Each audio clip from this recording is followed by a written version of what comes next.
So back in 2019, I purchased my very first real estate investment, which was a triplex rental property in upstate New York. Today, I'm going to be sharing with you how to get into your very first rental property and how to purchase a rental property step by step. Now, before we get into things here, I want to make sure that you guys are in the right place. So let's go ahead and set some ground rules for what you should expect here in this mini course. Well, first of all, we're going to talk about why people, including me, have invested in real estate and what sort of impact that typically has on your net worth in the long run. Second of all, we're going to talk about criteria on what you may be looking for out of a good rental property. Third, we're going to talk about how much can you realistically afford when getting into the real estate game. Number four, we're going to talk about the pre-qualification process and what steps you need to follow before you even start calling up a real estate agent or even looking at properties. Then we're going to talk about the process involved with submitting an offer once you find a property that you like. We're then going to talk about overall due diligence on a real estate transaction. And then we're going to finish off by talking about the final walkthrough and closing process. So guys, make sure you grab a pen or pencil and a pad of paper. We have a lot of information here to cover. Also, be sure to eliminate any distractions you have around you because you're not going to have to jump around to like 10 different real estate videos to learn about buying a rental property. I can promise you that we're going to cover everything you're looking to learn right here in this video. So be sure to pay attention because we're going to get things moving very quickly. So starting off, let's talk about why is real estate such a solid investment option? Well, like anything out there, there's going to be pros and cons, but the pros of real estate are that it does have the potential to provide you with passive income down the road, and usually that form of passive income is generated through asset appreciation, not so much the active duties of renting out a property. As somebody who has been a landlord for a couple of years now, I can tell you that being a landlord is not passive income, but the money that you can make from the growth of owning real estate over time can certainly be passive. You could also bring on, property managers in the future if you do this at a large scale, and then the rental aspect does also have the potential to become very passive. There is a myriad of tax benefits associated with real estate. It is also a tremendous hedge against inflation, which is something that we have seen rampant over the last 12 months. And in addition, as we talked about in our recent video on real estate versus stocks, which I'll put up in the corner if you haven't seen it already, we talked about how the number one advantage you really have with real estate is a safe leverage on your capital, allowing you to buy a much larger asset for a smaller amount of money. Now, of course, there are some cons. First of all, the high startup cost is something that is tricky for most people. And because real estate has proven to be an inflation hedge thus far, well, with this high inflation that we're seeing, real estate in most markets is continuing to go up, which means you're going to have higher and higher startup costs as real estate prices increase. Second of all, it is an illiquid investment, which means if you're looking to sell it, it's going to take you probably 3 to 6 months, if not longer. It's not like a stock where you can just log into your brokerage and sell off your shares and cash out in a couple of days' notice. In addition, real estate is a high time commitment investment, especially if you're going to get into the rental game. What you're going to find is that if you're looking to be successful with real estate, it really has to be like a business. So think of owning rental properties similar to operating a business alongside whatever else you are already currently doing. And then finally, asset appreciation is not guaranteed. Now, if you know what you're doing and you study the markets and you have an approach and a strategy that is proven, then you can, make money in most scenarios with real estate as long as there's not some major economic event that could, bring prices down across the board. However, that seems very unlikely based on the current mortgage environment that we are in and the types of buyers that are actually buying homes today versus a time like 2006, 2007. But you should still be aware of the fact that if you buy real estate in the wrong area, Asset appreciation, which is the way that you're going to make most of your money, most of the passive income with real estate, isn't necessarily guaranteed. So that's why it is very important to do your homework. So now that you understand why so many people invest in real estate, especially the rental game, now let's talk about what you might be looking for when it comes to buying a rental property. Well, first of all, it's important to be familiar with the different types of real estate out there because most people are only familiar with probably 2 of these on this list, maybe 3. Well, first of all, we have the single family residence, which is your primary home. Most people do not view this as an investment. Instead, it's sort of a forced savings plan where your mortgage basically forces you to add equity into your home by paying it down every single month. And then the idea is over the long run, if you eventually own your home, you own this tremendously valuable asset outright that you could potentially, sell to downsize or borrow against. That's sort of the way that most people look at real estate, and even that is becoming a luxury today because it's difficult with rising prices to even get into, single family home ownership. Next up, we have the duplex, triplex, and fourplex, and this right here is the category that my very first real estate transaction fell into because I purchased a triplex property.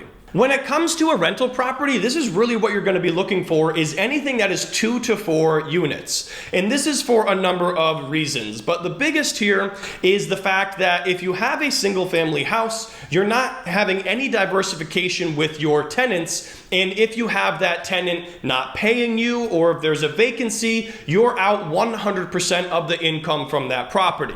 With a 2, 3, or 4 unit, you have multiple different units that are providing income. And then if one turns over, the other ones are still hopefully bringing in money that can help you cover that mortgage.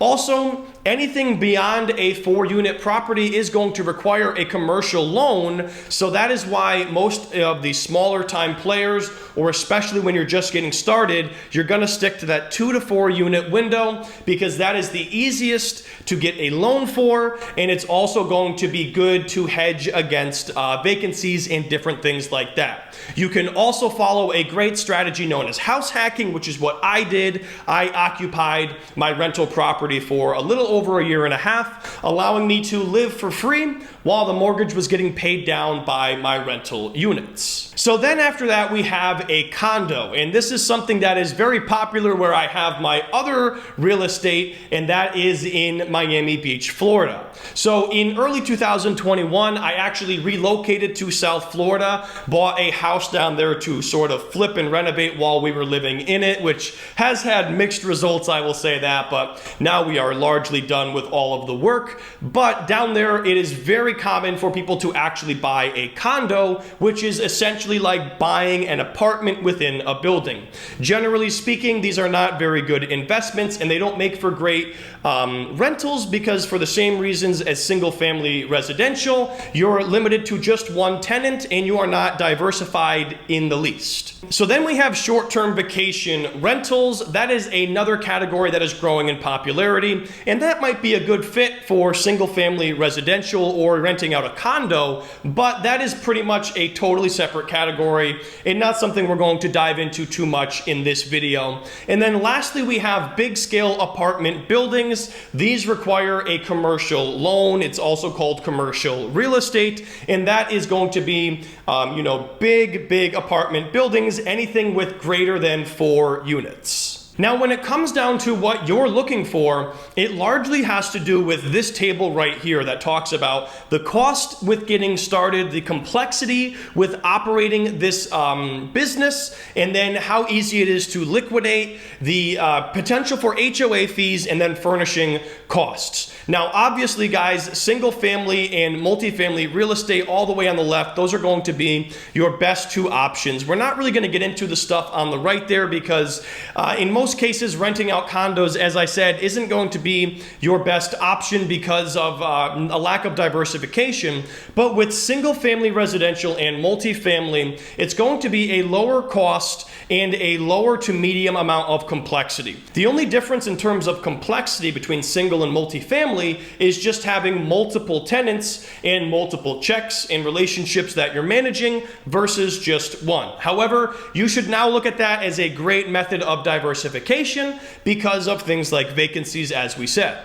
Down the road, you might decide to get into some more niche real estate types like short-term rentals or condos, but for now, I would recommend sticking to multifamily, 2 to 4 unit, and then potentially single family residential as well. But for the time being, with prices as high as they are and mortgage rates where they are, I don't think you're going to get the numbers to remotely make sense on renting out a newly purchased single family residence. On the other hand, with multifamily, you can certainly get those numbers to make sense. What you're going to find is that you can simply make more money with a multifamily property because you have more units that you're able to rent out to different groups versus renting that out all to one given family. So in a recent video we did talking about how to retire early through real estate investing, we talked about the importance of having a proven strategy when it comes to your real estate empire.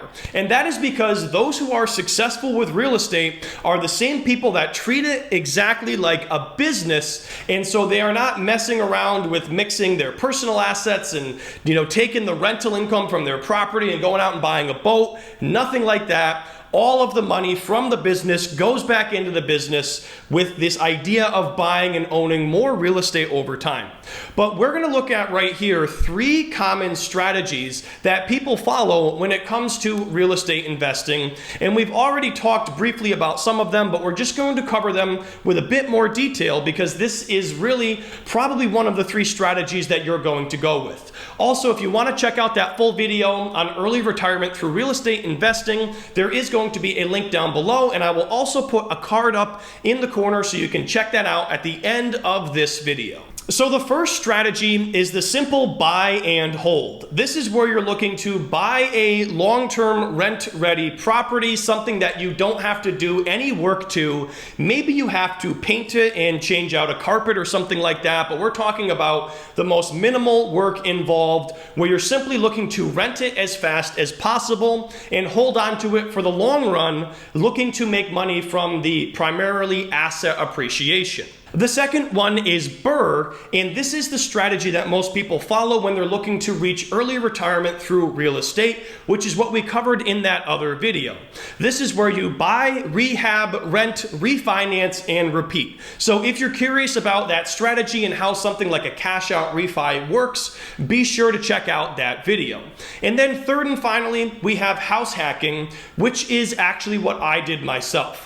I actually did a combination of BRRRR and house hacking because I did some upgrades to the property while I was house hacking it, and then I did a cash out refi to go from an FHA to a conventional mortgage, but they're all very similar strategies, and now I'm actually kind of following a buy and hold strategy with that real estate because now that I have a conventional loan on it and plenty of equity in the property, I now just have long-term tenants in each of the units with plans on just holding on to that for the long run as a long-term asset. Now, even though most money is going to be made from asset appreciation, you do still need to be very aware of the rental market in a given area when you are looking at a property. And there's a lot of different factors that are going to impact rents, and I wanted to go ahead and cover those now. Well, first of all, there's a saying with real estate that there are 3 factors that primarily impact rents and price, and that is location, location, location. To tell you the truth, guys, I have found that to be very true as well with my house in Miami Beach, as that has become a very desirable location to be in the last 18 months that I have been owning and working on that property. But there's reasons behind why location has such a big impact on rents and prices. It has to do with what type of neighborhood you are in, whether it's a walkable neighborhood or if it's urban sprawl. It has a lot to do with local schools, and especially if you're looking to follow a buy and hold strategy with your real estate portfolio, well, if you want long-term tenants, you should probably aim to rent to families in very good school districts. So those are two primary reasons why location is so important. It also has to do with amenities. So for me, for example, my house in Miami Beach is 0.9 miles from the actual ocean and the beach. So that is a huge factor that adds to the value, is the fact that you can hop on a scooter or a bicycle or even walk right to the beach. Beyond that, all of the other factors related to the property are going to matter as well, including home style, whether or not you have a garage, the square footage, bedrooms and bathrooms, is it a fenced-in property, do you have a sewer system or are you on a septic tank? That's something that's important to know for your costs as well, because for me, for example, my rental property has a septic tank, and that costs me about $1,000 every 2 years to get that pumped out. So that is very important to factor into your numbers, and if you're not aware of that, that could totally, come out of left field where you were not expecting that cost. Other factors that impact rent have to do with utilities, whether or not the landlord pays for that or whether or not the tenant does. One thing I will say, guys, is I would never recommend owning a property where the landlord pays the bill, just because it sort of creates a free-for-all environment where your tenants can jack up the heat or keep it ice cold, and there's no real incentive for them to be conservative with their electricity. But one thing, for example, that I haven't been able to get away with is the fact that I have to pay the water bill on my rental property. So that's an example where you can't really split that off and charge your tenants by sub-metering a water meter. So these are things that are just very important to be aware of, and that is going to affect rents, is whether or not this is something being provided by the landlord or is the tenant expected to foot these costs. Now, since real estate is so difficult to get into with those high barriers to entry, primarily with those huge upfront costs, a lot of people are looking for a better way to get into real estate. So I want to briefly talk about today's video sponsor, which is Fundrise. Fundrise is a great alternative real estate option for those who are looking to get their feet wet in the real estate game. It's also a solid option for those looking to invest their money for a couple of years while they save up money for their very first foray into direct real estate ownership. In 2021 alone, Fundrise investors saw an annualized return of 22.9% based on the crazy scenarios that played out in the US housing market. Fundrise was very well positioned to have their investors capitalize on that.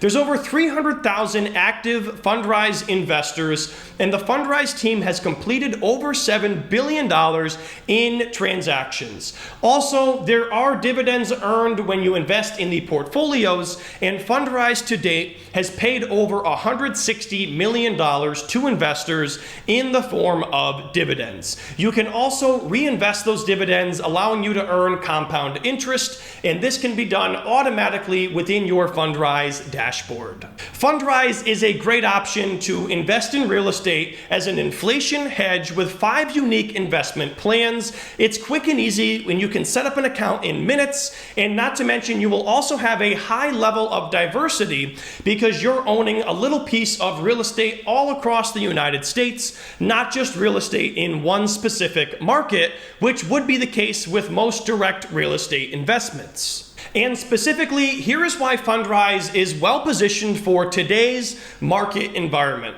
Well, first of all, we are seeing uncontrolled inflation, with recent figures coming in as high as 8.5% in 2022. Well, in 1970 to 1981, another period where we had crazy inflation, real estate had a 3 times multiple where it tripled in value while stocks had an overall decline. That is why it is so important to understand the relationship between real estate and inflation. Most people that I have talked to that don't own real estate typically get this wrong, and you have to look back at history and see how did real estate perform during times of high inflation. Second of all, there is high demand for real estate, which was clearly indicated by the 22.9% return that Fundrise customers saw in 2021. The Fundrise portfolios are made up of properties in high demand areas because Fundrise has teams of experts doing the research to make sure that the purchases are in specific markets with the best possible chances of going up in value based on all of those economic factors we covered earlier and different factors that affect rent and many others. Lastly, it's very easy to set up. You can get started in less than 10 minutes and own real estate in minutes. If you guys want to check it out, there is a sponsored link down below, or you can visit fundrise.com/Ryan Scribner to get started. So now let's talk about how much can you realistically afford when it comes to getting into your first rental property. Well, there's three main upfront costs associated with a real estate transaction, and that is your down payment, your closing cost, and then any repairs that are necessary just to get the thing rented, or if it's something that you were living in, just to get yourself to be able to live in that property. So starting off with the down payment, it's typically going to be 20% down unless you're going the FHA route, which is something we talked about in that other video on early retirement through real estate investing. Less than a 20% down payment is going to require PMI. That is something that you're going to have to pay as an additional monthly cost. It insures the bank in the event that you don't pay your mortgage, and it provides you with no benefit. It's just something you're required to have. This is paid at the time of closing, and so for example, on a $200,000 real estate transaction, which is sort of unrealistic in today's terms, even on that, we're talking $40,000 would be just one of the three necessary costs. So the next cost here is closing costs, which is typically 2 to 5%. Now you can negotiate this somewhat with the seller, and you could do something like perhaps an off-market deal or not involving real estate agents if you're looking to avoid some of those costs. For example, when I bought my very first piece of real estate, it was a for sale by owner real estate transaction. However, it was a lot more complicated because I had to find an attorney to represent me, and it was not a very clean-cut real estate transaction. There was a lot more back and forth, but it did end up saving us about $20,000. So the seller was actually able to take that off of the cost because of the fact that we were doing FSBO. So your closing costs are going to cover things like title insurance, origination fees, appraisal, etc. It is paid at the time of closing. And so just for example's sake, let's say on that $200,000 mortgage, let's say even if your closing costs come in on a low end at 2%, well, that is still $4,000 paid at closing. And then finally, you're talking about any repairs necessary, which is basically going to be when you have your inspection process, whatever the inspector finds. Now, you might be able to make a deal with the seller where they give you a credit, or the seller might be willing to make those repairs themselves. That is going to depend on the negotiation process. But if you are needing to make necessary repairs yourself, you are going to have to pay for that cost, most likely out of pocket, even though you are getting a discount on your loan. So even if you got a $25,000 credit for a roof that had to be repaired, that $25,000 is typically just going to come right off of your loan, the total amount. You're then going to have to get a roof loan or come up with 25 grand to repair that roof. So in closing costs and a down payment, you're talking on the low end $44,000 on a $200,000 mortgage, and then any additional repairs that were necessary just to occupy or rent that property. Now, it's also very important to understand what actually factors into your monthly mortgage payment, because a lot of people are just entirely unaware of the different components and little buckets of money that go different places. So even though your monthly payment is just one monthly mortgage, it actually splits off money into a couple of different places. That is your principal, your interest, your insurance escrow, your tax escrow, and then PMI if you have a mortgage mortgage with under 20% loan to value? Well, first of all, the principal is basically the total amount financed broken down into monthly payments. And the principal pay down is the amount of your monthly mortgage payment that pays down the amount you owe on the loan. This is going to be your favorite part of your mortgage payment because that's the money going back into your pocket, because every single month you own that much more of your piece of real estate and the bank owns that much less.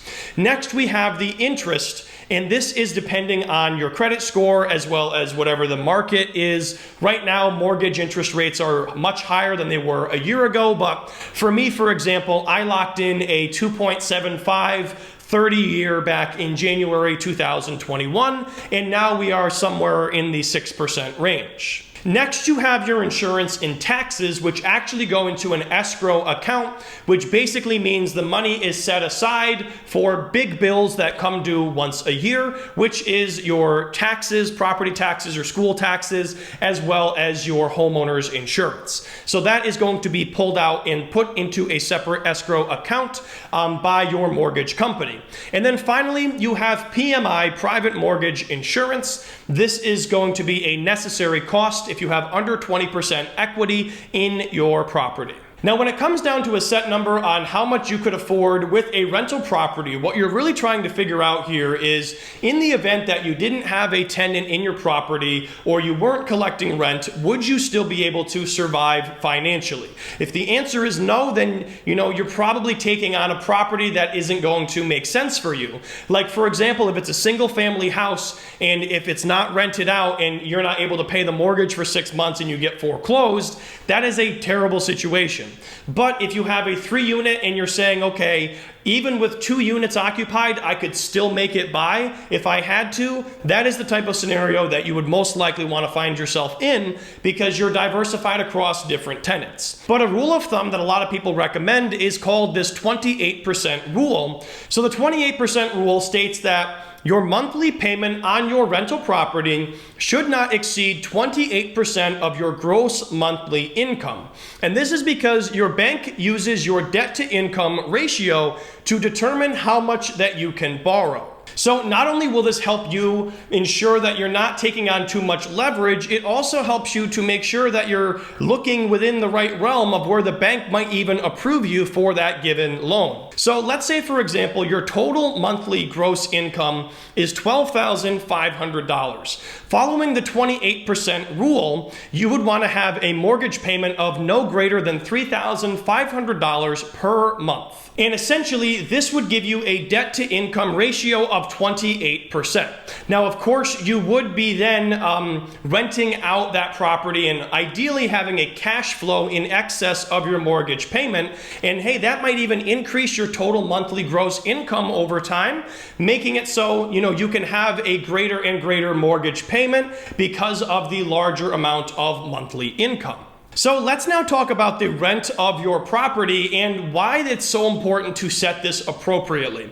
A lot of people will set their rents solely based on the blue circle right here, which is merely enough to cover your monthly payment, and then they completely forget about this gray circle right here, which is needing to build up a cushion against repairs and vacancies. So you have to be prepared for both the good days and the bad days in real estate, and that means you're going to have to set your rent appropriately to account for both of these things. So your rent needs to be enough to cover both your mortgage and have enough left over to set aside money for potential repairs or any losses due to a vacancy. And keep in mind, rents are going to be determined by the market in your area, not your own personal financial situation.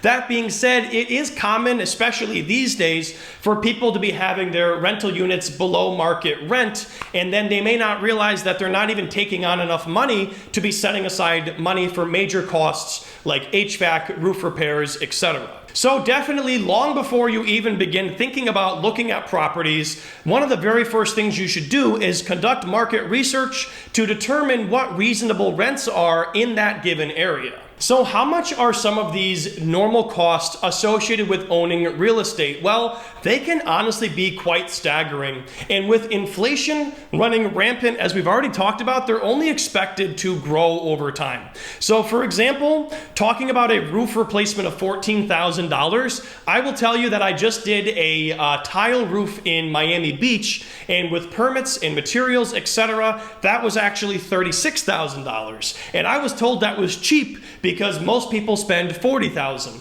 So that is very largely dependent on your material, permits, the area that you're in, etc. But we're saying a total replacement on the low end could be $14,000, with a repair being anywhere from $1,500 to $7,000. Let's say you now need to do an HVAC replacement. Well, I've done a couple of those too with my different forays into real estate. That's going to run you about $7,000 for your run-of-the-mill furnace or outside air conditioner unit. And then a repair bill for that, you're probably talking $319 on average. If you need to paint your rentals, and in some states you are required by law to paint before new tenants come in, you're looking at an interior cost of $2 to $6 per square foot and an exterior cost of $2 to $4. So it's a cost that a lot of people don't think about, but paint can become extremely expensive. Trust me on that one. And then plumbing, your average plumbing repair is $350, and I've had many of those over the years. I've had a water heater blowout on Easter Sunday. I've had faucet leaks. These are all the different repairs that I have had to do on my one rental property. So just think about when you take on many different properties, you're just multiplying the number of roofs that you have, the number of toilets that could leak, etc., etc. But doing things at scale can allow you to make more money and grow your wealth in the process. Keep in mind though, most people go too big, too quick in real estate, and that's where you can run into trouble by taking on too much debt. You're better off following a more slow and steady approach with real estate and not overwhelming yourself early on with just entirely too much debt or way too many units to keep track of. So let's now talk about the pre-qualification process, which is everything that happens before you even look at your first property. Most people are going to require a pre-qualification letter before they are willing to show their property, and that is because we are still in a very competitive market. So this is what you would have to do in order to get pre-qualified to even begin shopping around and looking at different properties. So why get pre-qualified? Well, it shows the seller you are ready to buy, and as mentioned before, in a lot of cases, it's a necessary prerequisite to even step foot in a property. Now, how do you get pre-qualified? Well, you're better off calling whatever bank you're currently using, because if they already have accounts with you, it's often easier to get that mortgage process going, or you can look up mortgage lenders in your area and make a couple of phone calls. Now, there's all sorts of different types of loans out there. We're going to stick with the conventional loan, as that's going to be the most common one with a rental property transaction. But I did want to leave this up on the screen so you guys could take a look at this and just be aware of all of the different types of loans that are out there that might be something that you could take advantage of. For example, if you are in the military, the VA loan is one of the best options you have available to you. So I would highly recommend doing some further research on that yourself. So with a conventional loan, it's usually a 3 to 20% down, and the PMI cancels out once you hit 20% equity. So what's cool about that is you don't have to refinance your loan to get rid of PMI. You simply have to hit that 20% loan to value mark, and then the PMI just automatically comes off of the loan. On my very first rental property, my PMI was $375 every single month back when I had my FHA loan. So that is why it was so important for me to make those repairs and do some upgrades on the property to then do a cash out refi into a conventional mortgage just to eliminate that $375 per month. So during the pre-qualification process, this is when you're going to work with your mortgage lender or somebody at your bank. They're going to ask you for basic things about how much money do you have to put down, what do you make per month. They're going to ask you for W-2s, and not the whole 9 yards, but just to get a general idea. You're not going to have to supply all of the crazy documentation until the actual mortgage origination process, and that, I will tell you, is going to be a really interesting interesting time. It's always a fun time getting a mortgage because it's basically this back and forth circus of sending all of these wild pieces of information, driver's license, all sorts of stuff that you're going to need to provide them with. I think I probably sent in 2 or 3 dozen different types of documentation for my Florida mortgage. So it is going to be a lot of back and forth, a lot of scanning and signing and all sorts of things like that. But for the pre-qual, it's a much easier process where you're basically just having an initial conversation, looking at your finances in an overview manner, and getting a general idea of what price point you should be looking at based on your debt to income ratio. Moving on, let's now talk about deal evaluation, where let's say you've already gotten pre-qualified, you have a general idea on how much money you're looking to have as a maximum mortgage payment on your rental, and you're looking to start evaluating deals currently on the market. Well, first of all, it's important to understand how properties are priced, and that is largely going to be priced based on square footage. And so what you're going to want to kind of figure out is the baseline price per square foot in the given market that you are looking at. So for example, on a $250,000 house, if it's 1,400 square feet, you're looking at $179 per square foot as the baseline figure. Once you get an idea of the average in that market, you can then begin to easily tell whether or not a property is overpriced or underpriced per square foot, since every property is going to be a different size. And then what you're going to want to do after that is compare versus other homes in the same neighborhood. Is your price more or less expensive than the average? And once you study a given housing market and you're getting familiar with it, you're going to know, the baseline figures, and you'll be easily able to tell if a house is overpriced or underpriced just looking at the price per square foot. And then if you find that the house is a reasonable price based on the square footage, that's when you'd want to compare it versus comparable homes in the area, which is usually a comparable sale that has happened recently. That is something you can do on most listing websites, is you sort by recently sold properties, and you're going to be looking for a comp or comparable of a recent sale of a near-sized property with similar features, location, etc., just to compare the selling price on that property versus what this seller is currently asking for this one. Now, when it comes to evaluating a deal, looking at the numbers, which is what you're going to be doing if you're doing real estate at a large scale, there are 2 primary ways that people evaluate deals, and that is the cash-on-cash return ratio as well as the cap rate. Now, for me personally, I only own 1 rental property, and I didn't evaluate it to this extent when I was running the numbers. But if you do plan on doing this at scale, this is the type of thing you're going to need to be doing, is learning how to calculate these numbers on properties and making decisions largely based on the numbers. For me, I don't plan on building out a real estate rental empire. I just find it to not be the most passive thing for me, and I would rather stick to my online-based businesses. But it has worked out for tons of people that I know, but they do treat it like a business and they figure things out just like this. So let's briefly talk about this a little bit here, just so you have a basic understanding. Well, the cash-on-cash return basically calculates the total cash earned from the total cash invested in the deal. So think about cash earned on cash invested. That's the best way to think about your cash-on-cash return. It is calculated by taking your net annual income divided by total capital invested to get a percentage. And then, of course, most people are going to be looking for a cash-on-cash return of 10% or more for a solid real estate investment opportunity.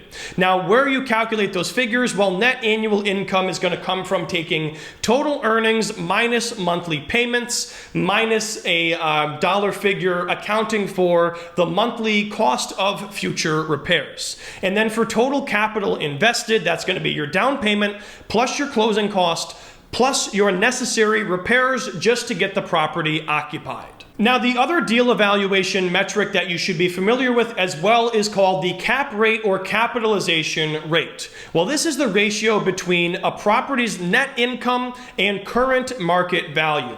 The cap rate does not incorporate debt, thus your mortgage is not included in this formula. So you would really want to calculate both of these during a proper evaluation of a property if you're looking at the numbers like this. For me, when I bought my multifamily property, I was going to be an owner occupant, so it mostly had to do with the actual features I was looking for, which included things like a garage and a nice owner's unit, which was what I was looking for at the time. Not so much worried about the numbers. So the cap rate is going to be calculated by taking your annual income from the property divided by the current market value. And that annual income, net annual income, is calculated the same way. It's going to be your total earnings minus future repairs that you are accounting for, typically on a monthly budget basis. And then your current market value is taken by your average house sale price per average square foot multiplied by your property's square footage.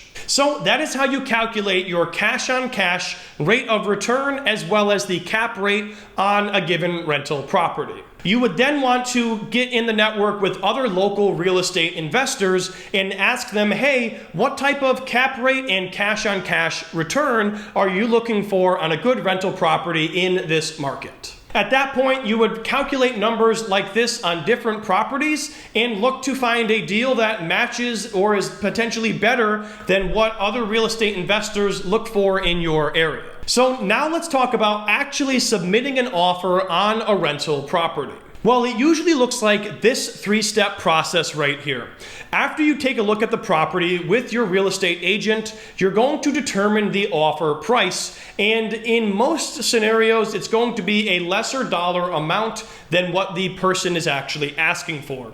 Certainly in 2021, we saw some abnormalities in certain markets where people were paying hundreds of thousands above asking price, but in most cases, you're working down from where the seller has listed. The realtor you're working with should be able to help you to determine an appropriate number based on the current market in that area, so it's very important to work with a knowledgeable real estate agent that actually knows that local market to be able to give you that insight. Otherwise, you might overpay on a property for no good reason. After that, this is where you're going to set contingencies or what has to be true in order for the deal to work. So for example, if you have to sell your house to make the deal work, that becomes a contingency and that is going to affect the offer. And then there's going to be a lot of signing. Even just to make an offer, you're probably going to be signing at least 10 different times. Make sure you ask questions. Your realtor should be able to answer any questions you have related to any documents you are signing. And then you usually wait to hear back from your real estate agent. Probably about a 1 to 2 day process for all of this, where they're going to then take that offer to the other agent, they have a discussion, and then they come back to you. So you're not going to be communicating with anyone except for your real estate agent, which is going to be your buyer's agent. They're going to communicate in most cases with the seller's agent, representing the seller of that property. So there are multiple parties involved and a certain line of communication that is generally followed. So let's say that they like the offer that you put out there, and now you have to do the due diligence on the property before making a final decision. Well, let's go ahead and talk about that now. The two main events that happen during this due diligence process are your inspection and the appraisal. Now, the appraisal is something you have little control over because the bank is going to have an appraiser that comes out and they basically determine what they feel your property is worth and whether or not they should give you that loan based on the value of that property. You get to choose your own inspector, so you do have a high degree of control around that. You can also have contingencies where you want specific types of inspections. Like for example, on my first real estate transaction, I did a septic inspection, which was an additional cost, but we ended up finding some issues that the seller fixed, so it sort of paid for itself. So there's many different types of inspections you can do. I would always personally recommend paying for a camera scoping of the septic or sewer system because that can be extremely expensive, especially on a concrete slab property. We had to jackhammer every single bathroom and kitchen in the entire Florida property because it was a slab house and reroute all of the drains outside. So it was extremely costly, extremely dirty, and a lot of work. So that is why I would recommend getting a formal camera inspection of any, sewer or septic lines in addition to your regular 4-point inspection on the property. So your inspection is going to cost around $400 to $600, and it is paid by the buyer outside of closing costs. So you're literally going to be writing a separate check to your inspector, so it's another cost you have to be aware of. Also, think about this: if they find a bunch of damage there and you have to walk away from that deal, you're not going to be able to recoup that cost that you paid to the inspector. But it is well worth it to get good inspections because it can save you thousands in the long run, and it can literally take money off of your sale price. Now, on the other hand, your appraisal is about the same cost, around $300 to $500, and it's paid by the buyer at the closing and it's ordered by the bank. Like I said, you have very little control over that side of things. What you do have control over is your inspection. Beyond just the appraisal and the inspections, here are some other important things to be aware of. As we mentioned, does the house have a septic tank? If so, consider a septic inspection, which is something that I did myself and I highly recommend. What we found out when we did the septic inspection is that there wasn't actually a concrete cover on one of the tanks. Instead, it was just pressure treated boards run over the top. So what the seller ended up doing is ordering the correct cover and paying for it himself. That way he didn't have to give me a credit.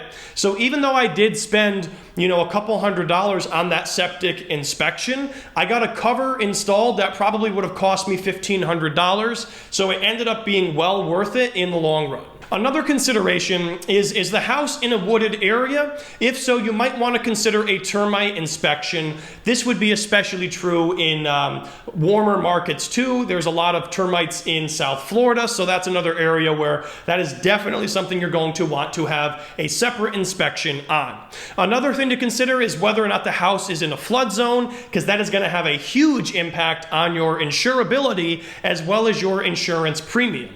Is the house part of a homeowners association or anything like that? That's going to be an important factor because that is a monthly cost that you can never get away from. And then be aware of what year the property was built, because you might be dealing with things like asbestos in the popcorn ceilings if it's prior to 1980, or lead used in paint if it hasn't been upgraded since the 1970s. Other important considerations include whether or not there are current tenants on the property that you are inheriting. So in my case, when I bought my rental property, 2 of the 3 units were already occupied with tenants, and I was simply moving in to the owner's unit and inheriting both of those tenants. And so if that is the case, and it is very common, you're going to want to ask the following questions. First of all, what is the current rent? And if it's way below market value, you can't necessarily jack someone's rent up in big increments legally in some cases. So that's something you might want to be aware of as well, is if there's any regulations on how fast you can increase rent. It's also not very nice to do that to people, especially if they are, on fixed income. So just be aware of, like, for example, if you have somebody on fixed income who has been renting the property long term, don't just assume you're going to be able to increase that rent, 50% just because the market says that you can't.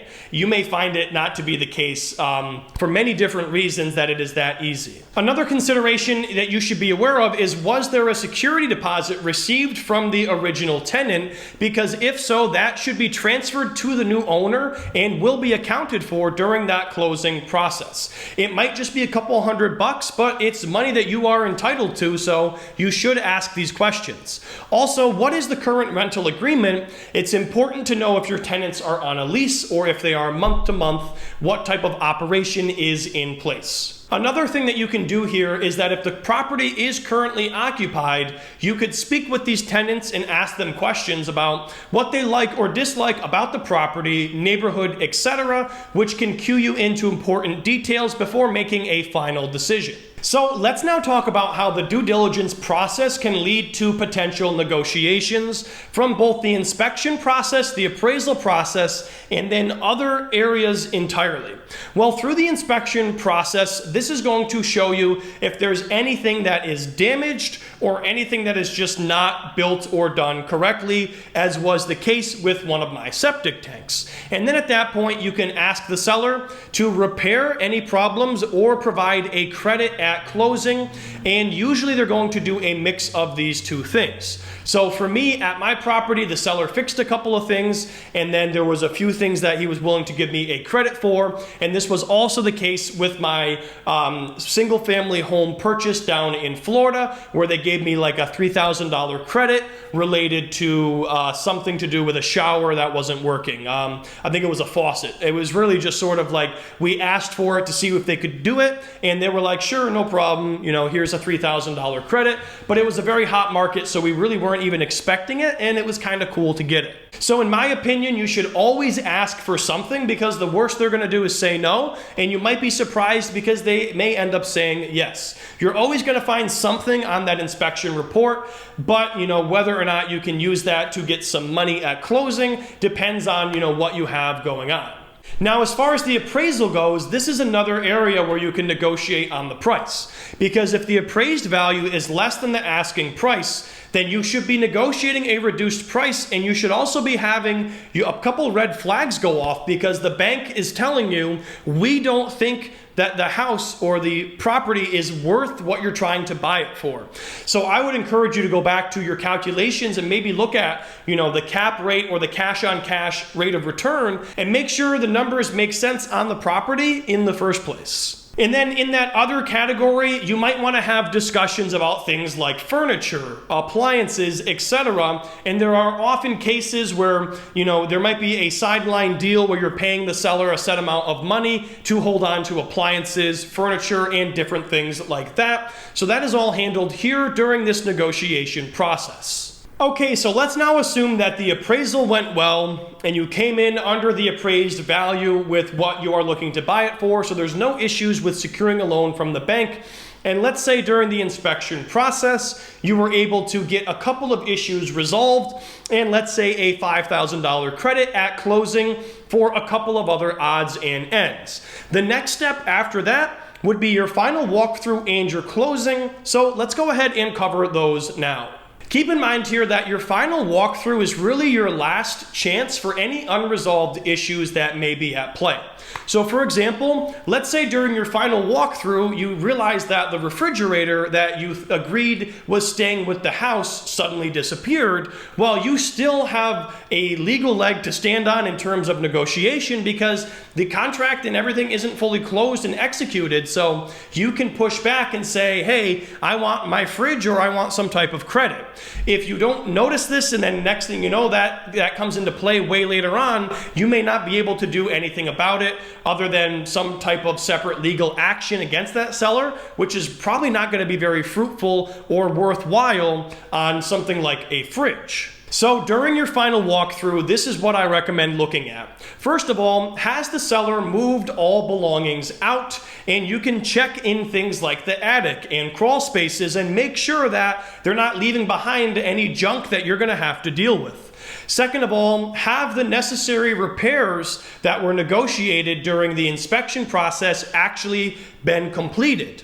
Next, do the appliances work? Does the HVAC system work? Make sure all of that is running correctly. Do the outlets work? This is something that you're going to find is usually picked up during the inspection, but you can also do this yourself. Walk around and plug in a lamp in the different outlets and just make sure you're double checking that everything works. I would also recommend checking if windows and doors lock properly. You're going to want to make sure this newly acquired property is secured. Is there any mold? Are there any new pests, etc.? These are all things that you're going to want to be looking at during your final walkthrough. Now, something that happened to me, which was rather annoying, is during my final walkthrough, I found out the seller decided to leave the property at 77 degrees Fahrenheit, and we had a little bit of mold in the closet ceiling. And because the market was so hot, I didn't really push for anything at that point in time, asking for additional money, but I was more so just annoyed because it's like, had they simply left the thermostat a little bit lower, we wouldn't have had that potential mold issue. So these are all things you can talk about during this process is, hey, maybe you're agreeing to, hey, we're going to keep the temperature at this particular temperature in order to avoid any potential mold issues, etc., during the process of the real estate transaction, which can take usually anywhere from 45 to 60 days. And then finally, we have the closing here, which is where you're going to sit down with both parties and sign all of the documentation with your, usually your title agency and your attorneys present. So you're going to need to bring a cashier's check for closing cost. Usually you're going to need to bring a number of different checks made out to different parties. It's going to be a lot of reviewing and signatures and more signatures and even more signatures. And then at the very end, you shake hands, you receive keys, and you finalize your real estate transaction, and you officially own a piece of real estate or an additional piece of real estate. So anyways, guys, that is how you buy a rental property step by step from beginning to end, including every step of the process. If you guys enjoyed this video, make sure you drop a like and hit that subscribe button to be notified of future videos. One more time, thank you to Fundrise for sponsoring this video. If you're looking to get invested in real estate in just a matter of minutes, well, be sure to check out Fundrise via the sponsored link down below, or by visiting fundrise.com/Ryan Scribner. Thank you for tuning in, guys, and as always, I hope to see you in the next video.